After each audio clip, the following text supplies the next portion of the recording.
Can you become the devoted leader of the rebellion and use both defensive maneuvers and powerful attacks on the battlefront?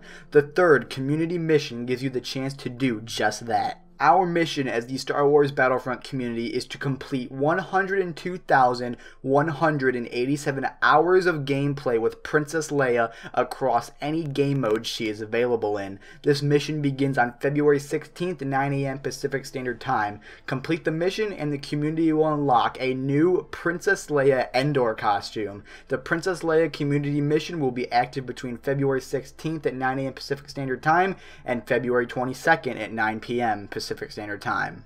So you did just hear me correctly. If we play 102,187 hours of gameplay with Princess Leia in any game mode she is available in, so Hero Hunt, Heroes vs. Villains, Walker Assault, any game mode, if we play all those hours as her, we will unlock the Princess Leia Endor costume. And if you don't know what that looks like, I'll put a picture of it up on screen right now. It looks like the normal Rebel Trooper outfit, except it kind of has more of like a capey drape look to it, and I actually really like it on her. So I cannot wait to see if we can complete this. We did this for Luke Skywalker and Han Solo earlier in January to unlock their Hoth outfits, but as you know, Princess Leia's default outfit is already her Hoth outfit, so she already has that. So if we unlock her Endor outfit, we'll be able to have 2 new costumes for Princess Leia and 2 for Luke and Han. So I cannot wait to see if we complete this. We did it for Han and Luke with 500,000 hours, so I don't see why us, the Battlefront community, can't do 102,000 hours.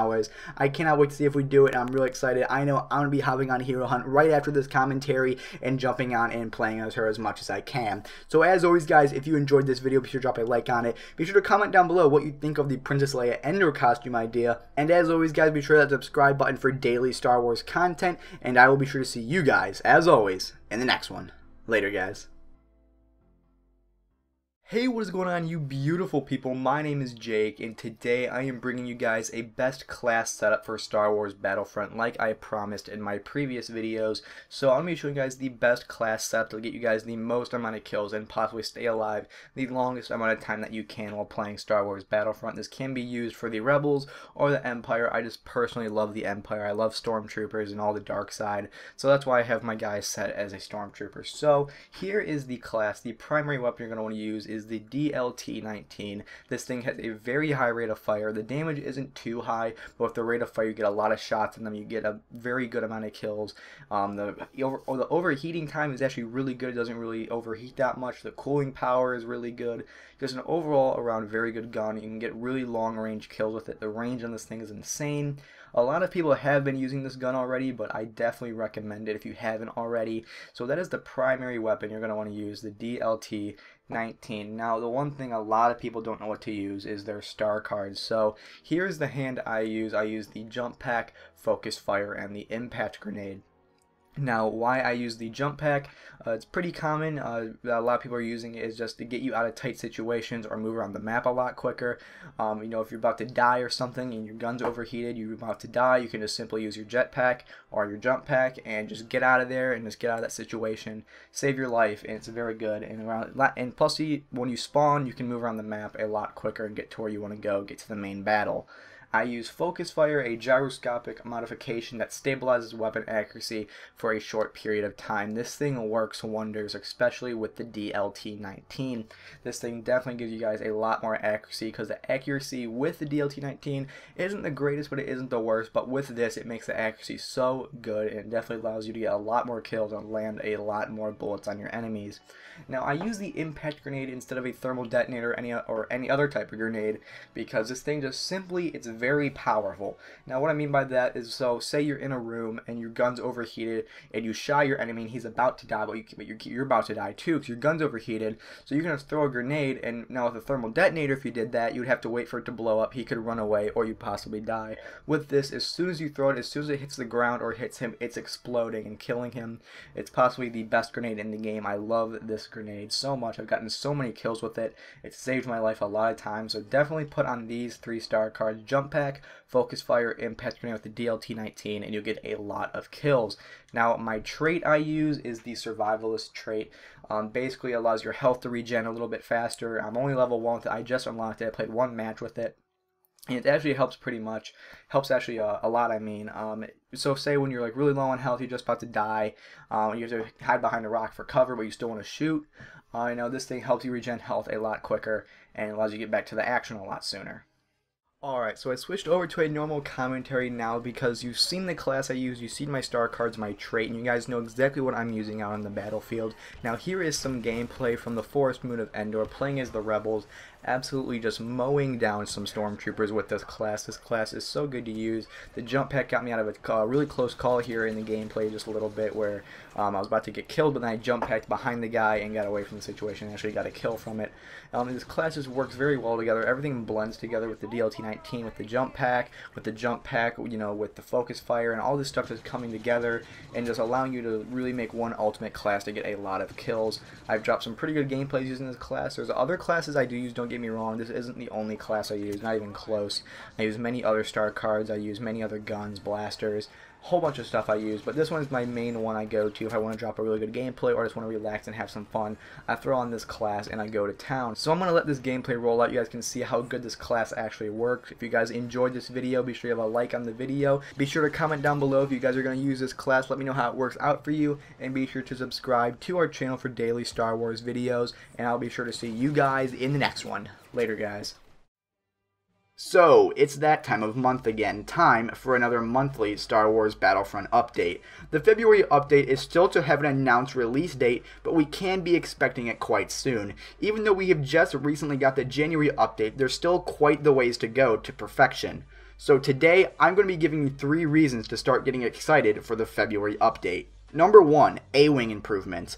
Tons of people have been complaining about the A-Wing's hitbox and the shield ramming in games. We've seen tons of other complaints, but these two appear to be the most common. EA and DICE have introduced a number of changes in the January update, but they didn't address the problems with the A-Wing. Fortunately, the developers have been listening, and it looks like the February update will sort out some of these problems. EA says that the team is working to bring a lot of these fixes in our February update. The companies haven't outlined the specific fixes, but once DICE developer has said the company will address the hitbox issues at the very least. It's clear that this is a priority, and that's exciting. The company is encouraging a lot of user feedback from the Battlefront community about the A-Wing and its other starfighters, and those who are seeing problems with the balance and bugs should report it back to EA and DICE as soon as possible so EA and DICE can get things squared away in its next major update. That's one thing to get excited about. Number 2, new Turning Point maps.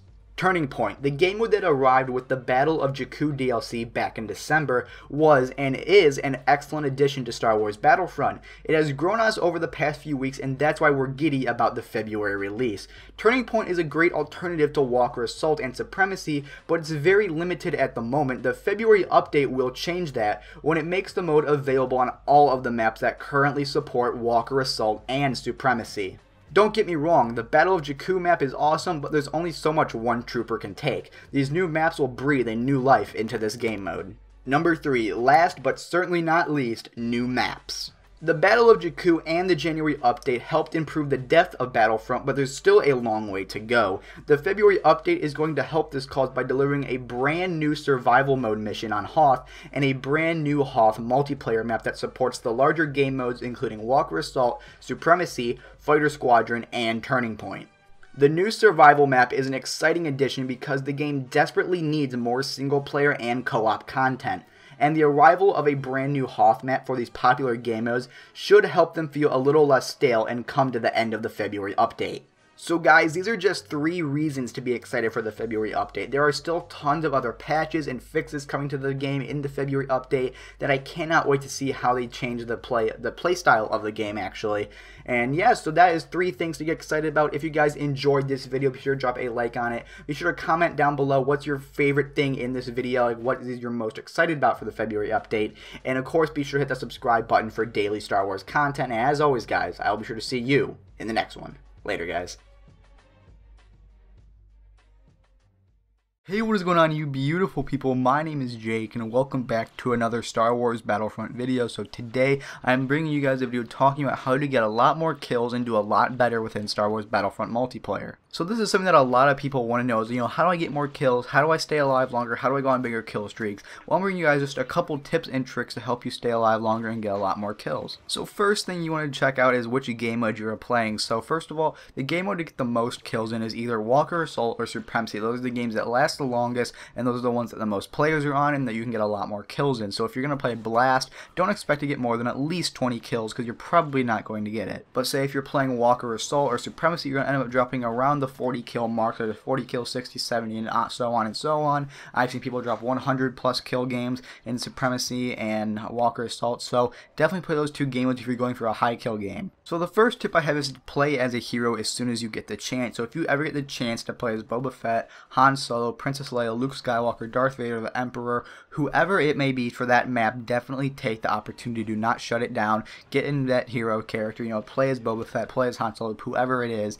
Play as them because it's a lot harder to kill, and plus you're a lot more intimidating to the other team. You gotta think, if a rebel soldier sees Darth Vader running towards him, he's not just gonna stand his ground and fire back. He's gonna end up running away, trying to find some more troopers to help him shoot at you down. But once you find those more troopers, you're gonna end up getting multiple kills because you're gonna have more than one person to throw your lightsaber at. So in the background, you're watching some Boba Fett gameplay on Tatooine. So as you can see, the way I'm controlling Boba Fett is I'm staying off the ground as much as I can. Now the reason I do this is because the higher up I get, the more of a visibility I have of the map, and I can see where more enemies are, and I can definitely tell where they're at. And also with Boba Fett, when I'm up in the air, I have the rocket launcher, so I can fire a rocket off of my back down to the ground wherever my crosshair is pointing and get that kill, because it's a very powerful rocket.